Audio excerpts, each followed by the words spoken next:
Hello students. चलिए आज NCERT exemplar class 9th maths का एक्सरसाइज 6.2 करते हैं। 6.1 अपन ने पहले कर लिया था और आज अपन करेंगे 6.2।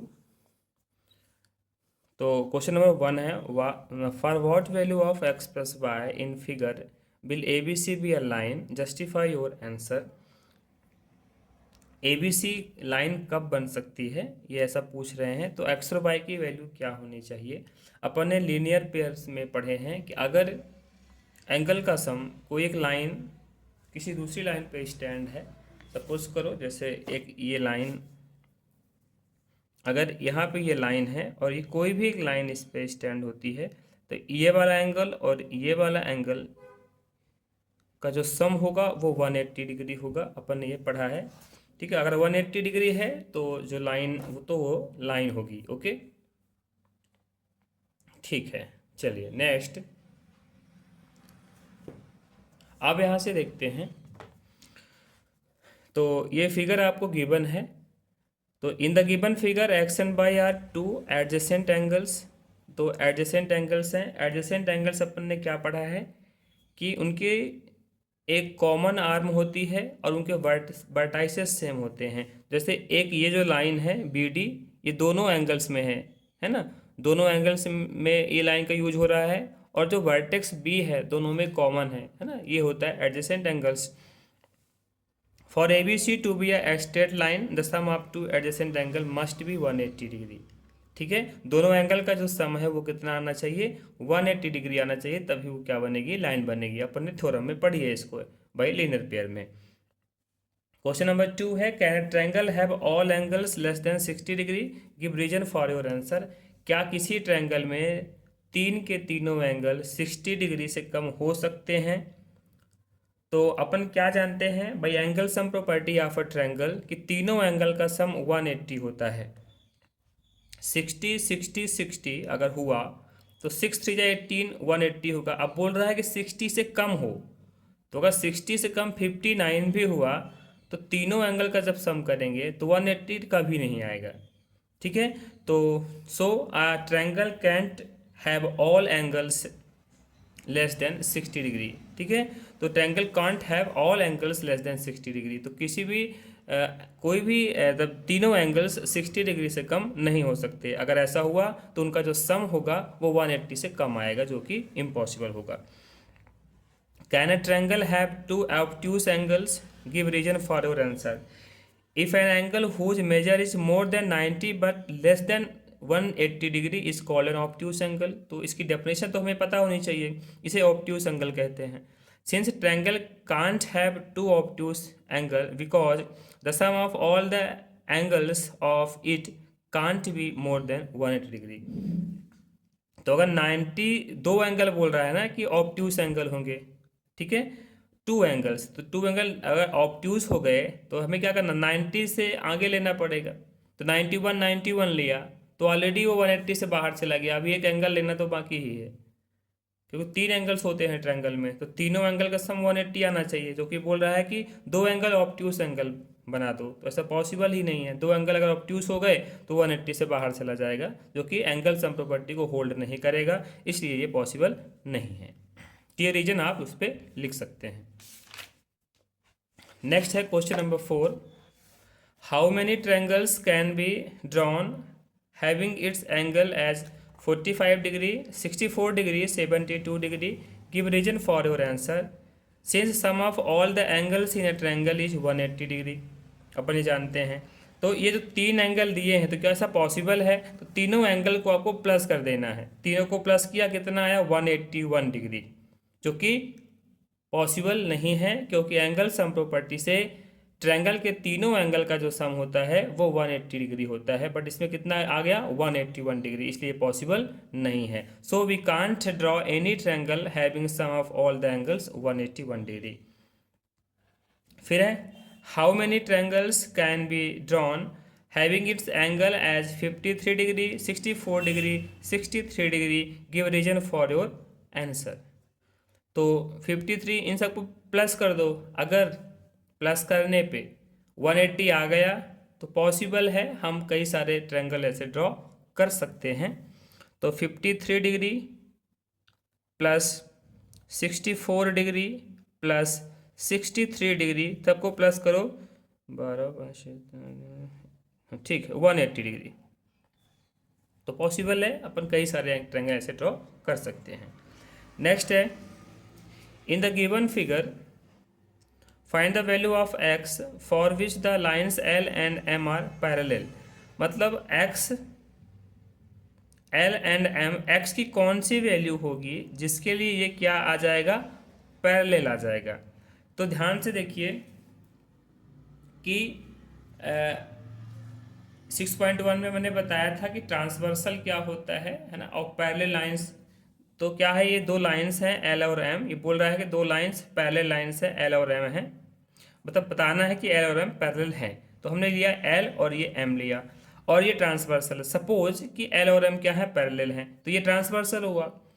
प्रॉपर्टी क्या है कि अगर किसी एक ही साइड के जो दो इंटीरियर एंगल्स हैं उनका सम अगर 180 डिग्री आ जाता है तो ये दोनों लाइंस क्या होती हैं, पैरेलल होती हैं। In the given figure L parallel to M, ठीक है, और एल एम और क्या है, पैरेलल है। If transversal intersect two parallel lines then the sum of interior angles on the same side of a transversal is supplementary. Supplementary मतलब angles का sum 180 आएगा। तो क्या हुआ, एक्स, ये देखिए एक्स प्लस 44 डिग्री, दोनों का सम कितना आना चाहिए, 180। तो एक्स की वैल्यू कितनी आ गई, 136 डिग्री। क्लियर है ना, काफ़ी सिंपल क्वेश्चन था ये। बस ये ध्यान रखना है कि अगर कोई दो लाइन पैरेलल है और ये ट्रांसवर्सल है तो एक ही साइड के जो इंटीरियर एंगल्स होते हैं उनका जो सम होगा वो 180 डिग्री आएगा। नेक्स्ट क्वेश्चन है 7, two adjacent angles are equal, two adjacent angles are equal, is it necessary that each of these angles will be a right angle, justify your answer. क्या बोल रहा है कि अगर दो एडजेसेंट एंगल्स हैं तो उनका जो सम है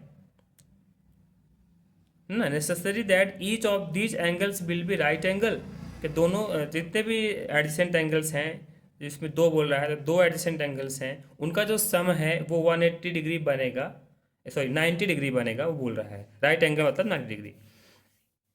तो no, because if it will be a right angle only when they form a linear pair. अगर दोनों एंगल 90-90 आ गए तो क्या बन जाएगा, वो लीनियर पेयर बना देगा, ठीक है। तो इसलिए ये पॉसिबल नहीं है। Two adjacent angles are equal, मतलब दो एडजेसेंट एंगल्स इक्वल हैं, is it necessary that each of these angles will be a right angle, justify your answer. ठीक है, तो दो एडजेसेंट एंगल्स अगर हैं तो एडजेसेंट एंगल्स को अपने ये पढ़ा कि एक कॉमन आर्म होनी चाहिए, ये वाली कॉमन आर्म है, देखिए ये एंगल और ये एंगल दोनों के वर्टाइसेस कॉमन होने चाहिए। तो अगर ये एंगल और ये एंगल दोनों का क्या बोल रहा है, two adjacent angles are equal, मतलब क्या दोनों एंगल 90-90 के हो सकते हैं, तो पॉसिबल नहीं है। अगर ये 90-90 के हो गए तो ये एक स्ट्रेट लाइन बन जाएगी, तो ये क्या हो जाएगा, ठीक है, ये क्या बन गया, ये एक स्ट्रेट लाइन बन गई, इसलिए ऐसा पॉसिबल नहीं है। Question number 8, if one of the angles form by two intersecting lines is a right angle, which can you say about the other three angles. If one angle form by two intersecting line, जैसे एक ये line हो गई और एक ये line हो गई, तो अगर ये राइट एंगल बनाता है, एक एंगल उसने बोल दिया कि राइट एंगल है, तो what about other three angles. If two intersecting lines are form right angle, then using pair axiom, other three angles will be a right angle। ये अगर 90 डिग्री का है, ठीक है, तो बाई लीनियर पेयर ये लाइन पे ये लाइन स्टैंड है तो ये भी 90 का बन जाएगा बाई लीनियर पेयर। अब वर्टिकली अपोजिट एंगल से ये हो जाएगा 90 डिग्री का, तो ये भी 90 डिग्री का हो जाएगा। तो सारे के सारे एंगल क्या हो जाएंगे, 90 डिग्री के हो जाएंगे, ठीक है। एक और क्वेश्चन है, question number 9, which are the two lines are parallel and Y. ये दोनों लाइंस पैरेलल है कि नहीं है। अब इसको देख के आपको याद आया होगा, क्या याद आया होगा कि अगर ये लाइन और ये लाइन पैरेलल है और ये ट्रांसवर्सल है तो सेम साइड के जो इंटीरियर एंगल्स होंगे उनका सम 180 आना चाहिए। तो आप करके देखो, ये एंगल है और ये एंगल है, दोनों को प्लस किया 180 आ गया, मतलब पॉसिबल है। क्लियर है? Hence we know that sum of two interior angles are equal on the same side of an is 180 degree. Clear? Same इस पे भी देख लो आप, इन दोनों का सम अगर 180 आता है तो पैरेलल है, अदरवाइज नहीं। तो प्लस करके देख लो, 179 आएगा, ये 180 नहीं आने वाला, तो ये पॉसिबल नहीं है और ये पैरेलल हो जाएगी। क्लियर है? बहुत ही सिंपल सा है ये। नेक्स्ट क्वेश्चन है question number 10। Two lines L and M are perpendicular to same line. Are L and M perpendicular to each other, give reason for your answer.